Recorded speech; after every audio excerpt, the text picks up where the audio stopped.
Hi, my name is Julianne Nash. I live in Red Hook, Brooklyn with my fiance and my pup. I'm originally from Massachusetts on the South Shore, halfway between Boston and Cape Cod. My practice is I make photographs, like large scale landscapes where I combine multiple photographs into one. I use a lot of compositing techniques in algorithms that are inherent to Photoshop, such as focus stacking or stacking via smart object. So there's like a lot of blurring and image layering, a lot of just like the density of photographs in my work. And so right now I'm working on two projects. One is very climate oriented. I call it Ennui-pocalypse. Ennui-pocalypse is a term that was newly developed by climate scientists to describe the rate of extinction because it's happening on such a slow day-to-day time scale, but on the geological scale, it's happening very quickly. So that work, I'm looking more at kind of subtle signs of climate change in our backyard or just like in, I even have gotten some pictures just down in Brooklyn, kind of like Floyd Bennett Fields where invasive species are just like going rampant. And then the other project is called The Exiles, where I'm creating these kind of surrealistic landscapes that are just a part of my soul, I guess you could say. They're me kind of processing I grew up in a kind of tumultuous environment, so it's me kind of processing my childhood and processing my complex trauma, and the way that I've hold it in myself, but I'm reflecting that onto the landscape and kind of like these voids of nothingness in the landscape.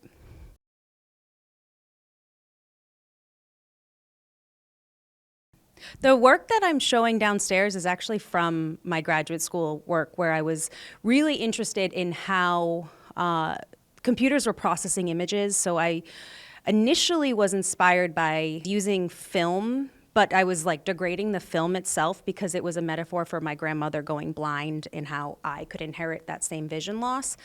So I was still kind of like obsessed with that idea of like sight being rendered in photographs. So I started to look into that with Photoshop and using algorithms and layering techniques to kind of like hint to like the degradation of the image and the degradation of vision.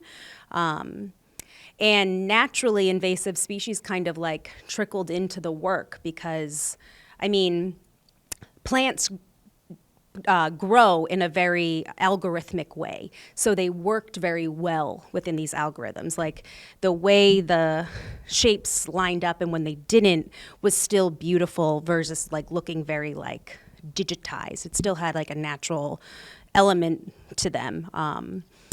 And I mean, I've always been deeply inspired by the environment. And I think the fact that the invasive species kind of trickled in was like my subconscious telling me like that's what I was really drawn to. Like I was more drawn to what can I say, what can I get out of the environment versus like the idea of vision, which I was initially on.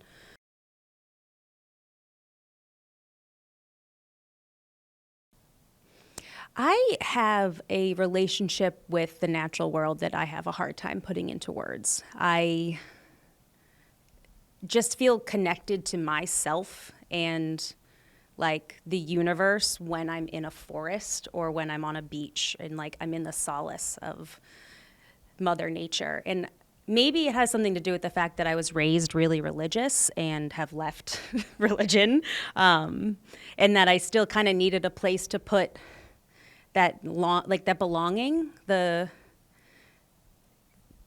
connection to the world, I guess, or connection to something greater than me.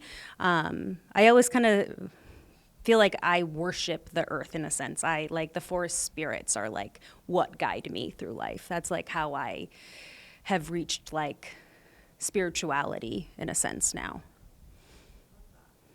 I think with my climate work, it's more about like a call to action. It's more kind of showing you that like even the things that you think are okay are really not, that there's a lot of signs of how bad the extinction has already gotten thus far. But for my exile work, I think that it's more of a sense of belonging where I'm figuring out who I am as a person through the natural world.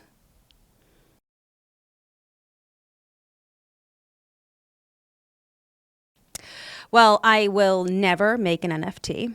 I can say that for certain. The amount of energy that is used to do a single transaction for an NFT is horrifying, and I refuse to be a part of that. So I can say that much for certain. There are a lot of, I guess, moral boundaries that get crossed with AI creating images, and like, what are they sourced from? Are they rooted in racism? Are they rooted in like just, it's a complicated entity, and I don't think that I am well versed enough to really take a stance on it yet.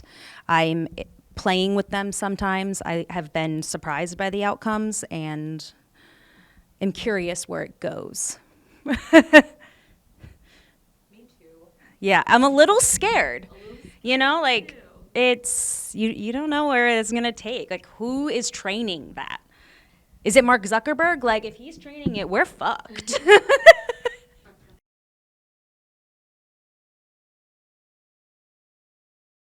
My gosh, I feel like I'm a different person than pre-COVID. I feel like it just changed who I am. It like exasperated the chronic anxiety I always lived with, and it was kind of like, oh fuck, I need to get a handle on this. So I spent a lot of the past 2 years just kind of like working on my mental health, and that in turn I created a lot, because when you're kind of in that hibernation mode, I was in a very creative mode, and I've made a lot of work that I'm very proud of in the past few years.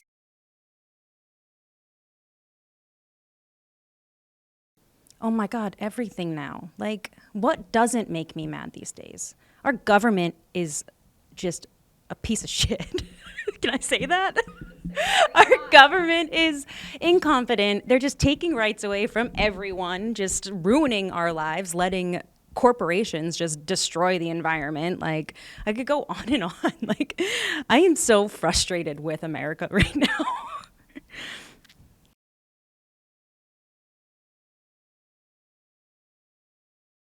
I guess I have a two-part answer to that, because I think that the thing that changed the way I approach like a conscious mindset and sustainability, was when my favorite Dr. Ayana Elizabeth Johnson made that Venn diagram about like what brings you joy, what needs to be done, and like where do your skills lie. And at the center of that Venn diagram is what your climate action should be.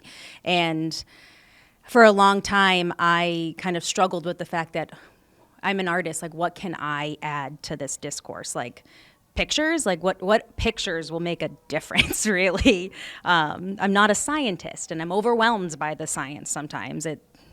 I have an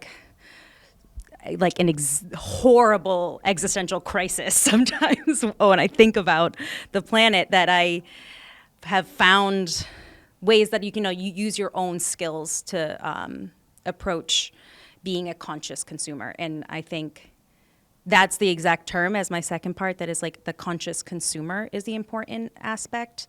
You can't fix it all in one day. You can't kind of like get all of the chemicals out of your life and live completely sustainably. It's kind of just like having the thought process, like, do I really need that cup of coffee because that piece of plastic is going to be in the environment for the rest of my life? Just kind of having that thought process be a part of your thinking when you're purchasing anything.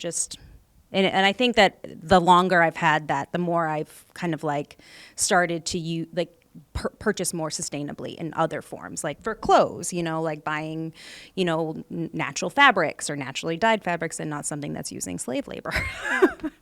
You kind of just like bite off little pieces as you go. And at a certain point, you're living more sustainably. And that's the goal.